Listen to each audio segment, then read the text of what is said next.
What's going on, everybody, and welcome back to a brand new episode on my channel. As always, I'm Jay, and today, guys, I'm going to be doing, in anticipation for the Avengers Infinity War premiere, my worst to best ranking of all 18 of the previous Marvel films. And then, of course, after this, I'll be doing a review of Infinity War at some point, so keep an eye out on my channel for that.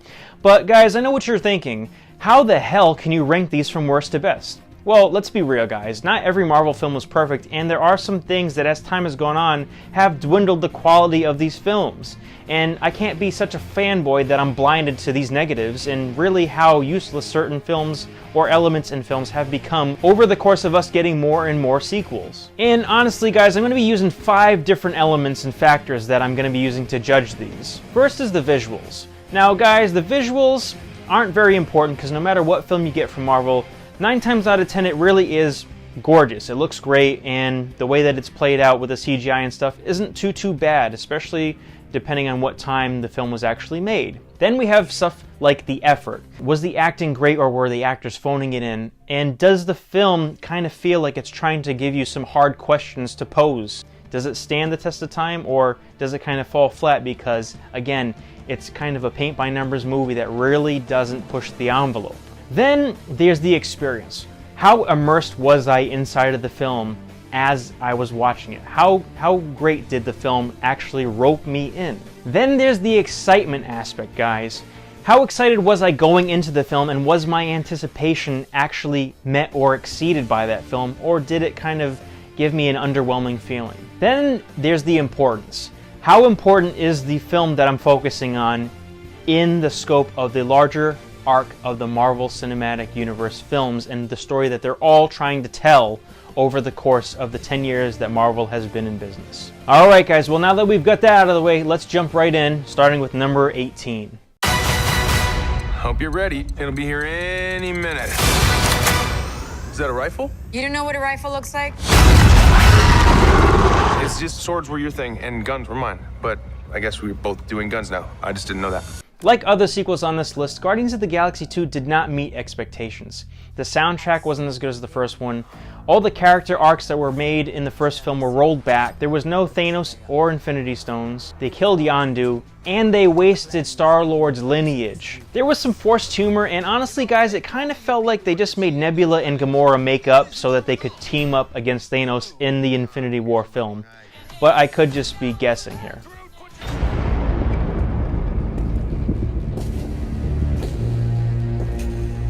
After all this time, now you come to visit me, brother. Why? To mock. I need your help. At number 17, we have Thor 2. Honestly, guys, the only reason why this film wasn't dead-ass last is because it technically had an Infinity Stone in it. Other than that, this film was beyond mediocre. It had a terrible villain, and the look of the film was lackluster. It took itself way too seriously, and it's a good thing because future filmmakers would take note of this and take certain liberties that would pay off for the other iterations of the character. Doctor Strange, you think you know how the world works? What if I told you the reality you know is one of many? This doesn't make any sense. Not everything does. Not everything has to. Number 16, Doctor Strange. With Marvel films, there are certain absolutes.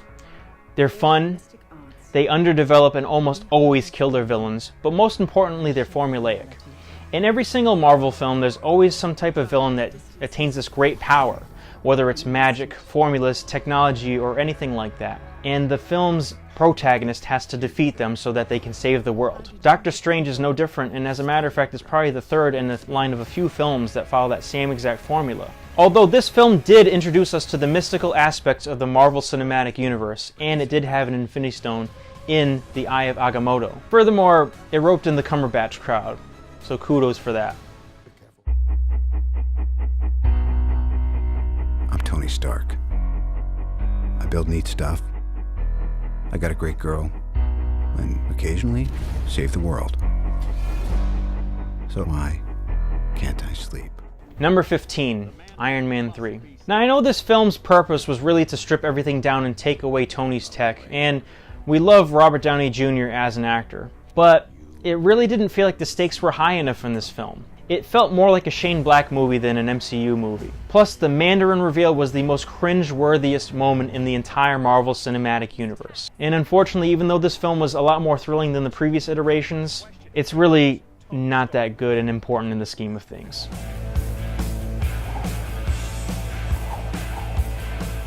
Go get him, boss. You complete me?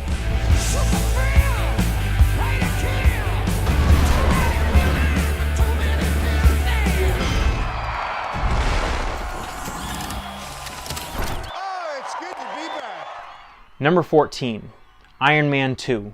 Iron Man 2 was a rushed sequel, really meant to plant the seeds for the budding cinematic universe, which was okay for the timing. Even though it gave us Black Widow and War Machine, it wasted Whiplash. This film was definitely not as good as it should have or could have been.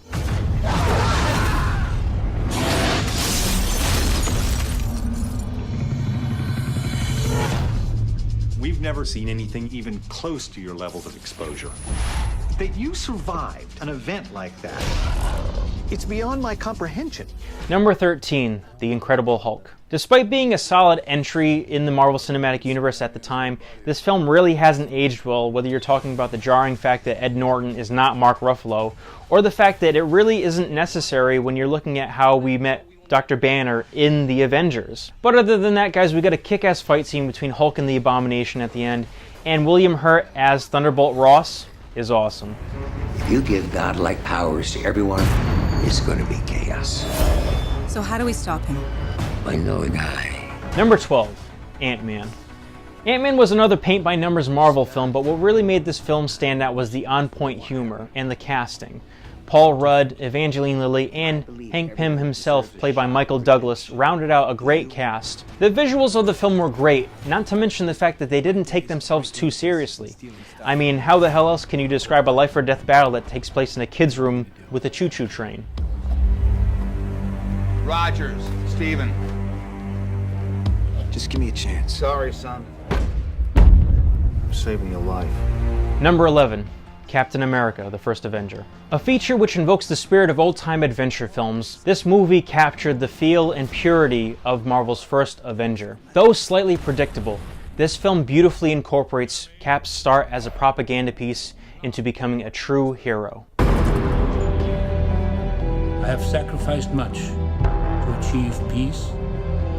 For, through your arrogance and stupidity, you have opened these peaceful realms and innocent lives to the horror and devastation of war. Number 10, Thor. An origin story which had the perfect mix of heart, humor, and humility. Thor introduced us to the world of Asgard, and the importance that magic was simply science that was not discovered yet. At certain points, I felt like this film invoked feelings of the Sword and the Stone, and it definitely served as a rite of passage for one of Marvel's greatest heroes. Is it better to be feared or respected? And I say, is it too much to ask for both? I humbly present the Jericho. To peace. Tony Stark. Now you work for me. Number 9, Iron Man. It all began 10 years ago, when Marvel was just starting with their first film, reviving the career of Robert Downey Jr., and in true fashion, what would become the trend. They introduced Nick Fury in a post-credit scene which laid the foundation and groundwork for the future of the Marvel Cinematic Universe. And though this film feels slow-paced compared to other newer features in the MCU line, it still holds up, despite wishing that Terrence Howard was still Rhodey. You want to protect the world, but you don't want it to change. You're all puppets, tangled in strings.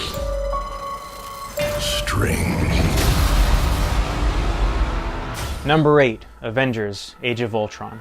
The second gathering of Earth's mightiest heroes pitted them against the android Ultron. With a standout performance by James Spader, it introduced us to Ultron, Vision, Scarlet Witch, Quicksilver, and gave us a nice backstory to Hawkeye, one of the most underdeveloped characters in the first Avengers film, giving us one of the greatest pep talks in all of Avengers history. Are there like trials or an interview? Do me a favor. Can't you just be a friendly neighborhood Spider-Man?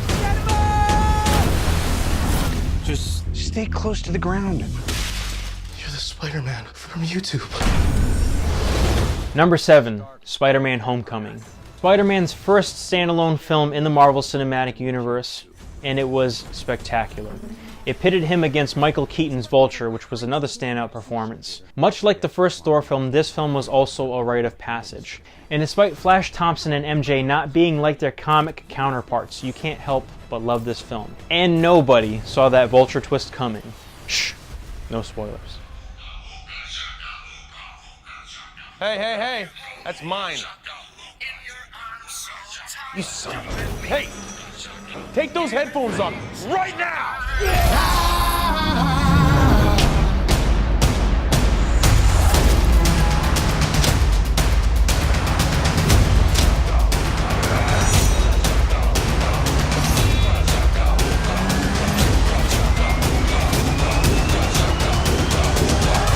Number 6, Guardians of the Galaxy. Proof positive that Marvel can make you care about characters you've never even heard of. Guardians of the Galaxy was a milestone in success because it did what Avengers did in 5 films in just 1. I'll never forget the larger-than-life feel of seeing the film in IMAX or Chris Pratt's lip-sync intro. And for all us Marvel fans, Guardians of the Galaxy had us hooked on a feeling and hasn't let go since. So much has happened since I last saw you. I lost my hammer, like yesterday, so that's still pretty fresh. And then I went on a journey of self-discovery, where I met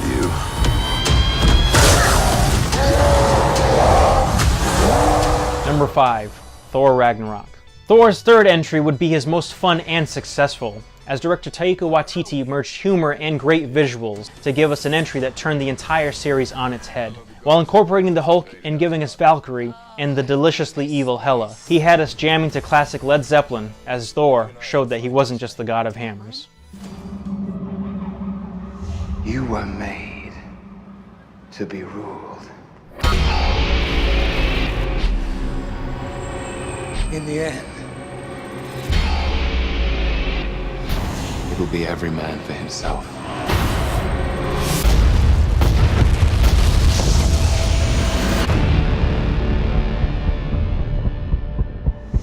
What do we do? We get ready. Number 4, The Avengers. The culmination of Phase 1 of the Marvel Cinematic Universe finally gave us something that we'd been waiting our whole entire lives to see. A superhero team-up film. And nothing beats seeing all your heroes on the same screen in what has to be the most epic of superhero battle scenes. I'm the only one who's seen it and made it out alive.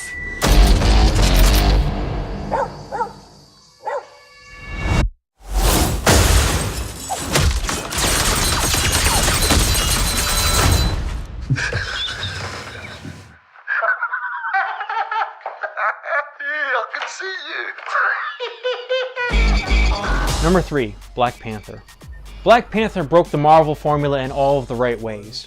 For starters, it depicted the first royal family to be shown in the Marvel Cinematic Universe. It introduced us to the nation of Wakanda. And finally, it gave us one of the most charismatic villains in that of Eric Killmonger, portrayed by Michael B. Jordan. And it did all of this without needing any Infinity Stones. This job, we try to save as many people as we can.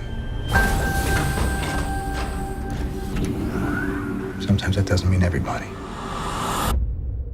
But you don't give up. Number 2, Captain America: Civil War. Captain America: Civil War was a game changer. Finally, all the heroes could come together in a film that didn't carry an Avengers title. Furthermore, this film left the team broken, beaten, and scarred, as you saw hero pitted against hero. Sacrifices were made, a friendship was tarnished, and a point of no return was crossed when Tony discovered that Bucky had killed his parents decades earlier. causing him to come to blows with his one-time friend, Captain America. And it can be argued that we would not be where we are in the Marvel Cinematic Universe had it not been for this film, and how disjointed the team is. But that leaves one more film, ladies and gentlemen. And without this next film, we wouldn't have had Civil War.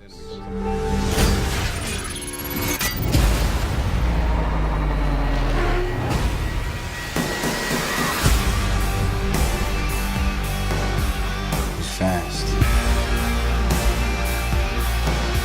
Strong. Out of mental harm. Number 1.